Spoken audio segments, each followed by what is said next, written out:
Hi, and welcome to this live reading from the Happily Ever After Bookstore by Bernadette Marie, and this is presented by Itsy Bitsy Book Bits. Chapter 1. Bells chimed above the door as Sadie pushed it open and walked into the bookstore. The smell of books, old and new, incense, teas, and soaps filled her nose. It had been cold enough outside that when she stepped into the warm store, her glasses fogged up.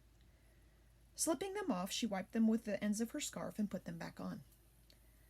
Sadie had been coming to the bookstore since high school. Leona, the bookstore owner, was a whimsical woman whom Sadie enjoyed. On her recommendation, Sadie read all the great classics: The Great Gatsby, Catcher in the Rye, Romeo and Juliet. Leona was the first person to hand her a copy of Harry Potter. As she grew older, Sadie's tastes changed quite a bit. Now she rather enjoyed a contemporary romance that offered a happily ever after. She wasn't above reading a great mystery or science fiction novel, but Sadie found that she just enjoyed people falling in love. Perhaps she enjoyed it as much as she did now that she was edging out of her 20s because she had yet to find love herself. Her mother had never found love, not even with Sadie's father. But that wasn't unusual. Many of Sadie's friends' parents were not married either. It was a sign of the times. Things were hard. Money was tight. And sometimes people just didn't care about one another after a while. Leona appeared from behind the bookshelf. Her wiry long hair, which was never colored and now glinted with strands of silver, hung past her shoulders, and the many bangle bracelets on her wrist jingled. "Sadie, my darling, how are you today?" Leona asked. Sadie hiked her purse up on her shoulder. "I'm wonderful. How are you?" Leona waved her hands through the air as she would often do to encompass the store. "Everything is perfect. What have you come in for today? A new fantasy? I have one that will take you through the forest with Faye. I have a new biography of a silver screen legend. Oh, and I have a cookbook for you or for your mother so you can use all of those potatoes you have." Leona smiled. Sadie couldn't help but smile at the comment. That summer, Sadie had purchased a book for her mother on gardening. It seemed as if all of a sudden the earth was speaking to Sadie's mother and she wanted to garden. As it was, the only thing her mother was handy at growing was potatoes. I may have to look at the potato book after all, but I was thinking I would love a holiday romance. Leona gave a low hum in consideration. A holiday romance. The holidays are almost over. Sadie nodded. "Yes, but I'm needing something to make me feel more festive, I suppose. Tomorrow's Christmas Eve, and my mom is so depressed. She didn't want me to help her put up the tree or any lights this year, so I need some happily ever after." Leona's forehead creased as she thought.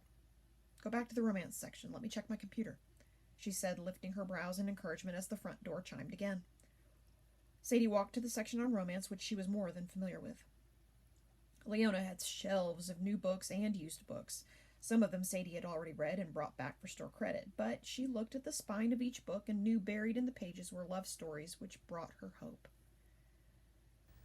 Charlie winced at the smell of the small store when he walked in. Even his grandmother didn't wear that many scents at one time. What was all of that? He'd considered turning around, but the woman who moved in behind the counter had already caught his eye. She smiled wide, her piercing blue eyes sparkling from 6 feet away. When she moved about behind the counter, her bracelets clanked together. Pushing her hair over her shoulder, she picked up a teacup from a saucer and lifted it to her lips. "Hello, how are you today?" she asked. Charlie felt a warmth resonate from her greeting, and he thought it was funny because a moment earlier he'd been freezing outside.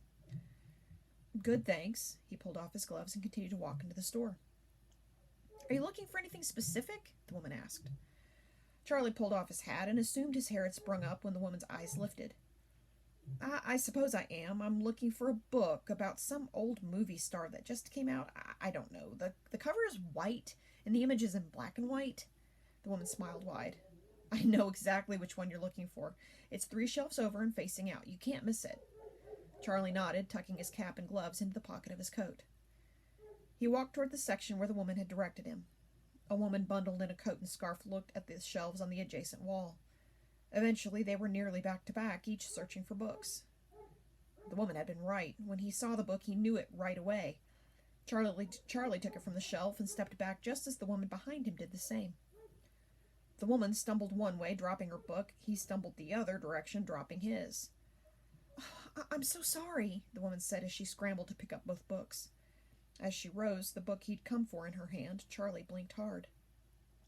The woman holding out the book to him looked as if she'd walked out of a cartoon illustration of a bookworm. Of course she was real. And cute.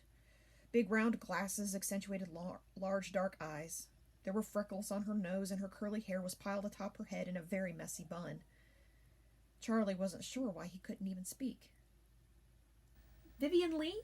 she asked, looking down at the book. "Are you an old movie buff?" Charlie blinked again, realizing she was talking to him. "No." "Oh," the woman said, her pink lips forming that O long after the words had vanished. "I wonder if this was the book Leona was telling me about." She turned it over and looked at the back. "Who's Leona?" he asked. "The one who owns the store." I told her what the cover of the book I was in search for looked like. She told me where to find it. The woman, still holding out the book he'd dropped, smiled. "She's a book miracle. She knows every book and every story in this store." The woman looked again at the book in her hand. "But this wasn't the one you wanted?" Charlie finally took the book from her.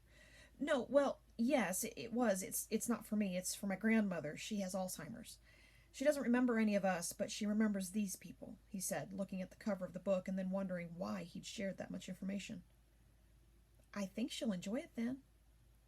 Charlie nodded and watched as the woman turned and walked away. Looking down at the book and then back up at the empty space where the woman had been, he wondered why he felt so odd. Maybe it was all the scents in the store and they were just making him dizzy. Chapter 2. "I think I found the one," Sadie said as she handed the book to Leona. "Oh, I like this one. You made a wise choice," Leona said as the man who had bumped into Sadie walked up behind her. Leona lifted her head to acknowledge the man. "You found it." "Yeah," he said. I knew it when I saw it, just like you said." Leona took the book from him. "Let me get it wrapped for you. It's a Christmas gift, correct?" The man nodded, and the mass of blonde curls atop his head bounced as he did so. "For my grandmother."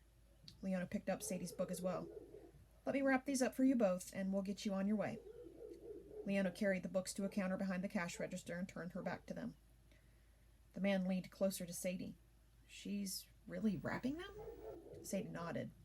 "She wraps everything. It doesn't matter what it is. She believes that if you buy it for yourself, it's a gift too." The man nodded slowly and eased back. When Leona turned around, she had 2 books wrapped in Christmas paper. She slid them into brown craft bags with the bookstore's name stamped on the front. Leona rang up the 2 sales and gave each of them their totals. Sadie began to dig through her purse, and the man handed Leona his credit card. "Actually, why don't you put both books on my card?" he offered, and Sadie snapped her head. "You don't have to do that." The corners of the man's mouth curled up. "I feel like it. I don't know what it is about this store, but it makes me feel Christmassy." Sadie looked around. Leona had added a few lights and that antique aluminum silver tree in the window. Maybe it was festive among the clutter. Are you sure? You don't know me." The man nodded and held out his hand. "I'm Charlie." Sadie shook his hand, though she still had her fingerless mittens on. "Sadie." "Now I know you," Charlie said as Leona handed him both bags. "Merry Christmas, Sadie." He handed her the bag. "Merry Christmas, Charlie." Charlie looked back at Leona. "Merry Christmas to you, too. My grandmother's going to love the book." Leona pressed her hands together at her chest as if in prayer and smiled at Charlie. "Merry Christmas. I'm sure the book will make you very happy," Leona said with a wink. Charlie waited for Leona to realize what she'd said, but she kept smiling at him as if they shared some secret. Charlie decided that was his signal to leave, and he gave them both a little wave and walked out of the store. Sadie watched him until he had disappeared before she turned back to Leona. "Have you ever seen him before?" Leona shook her head.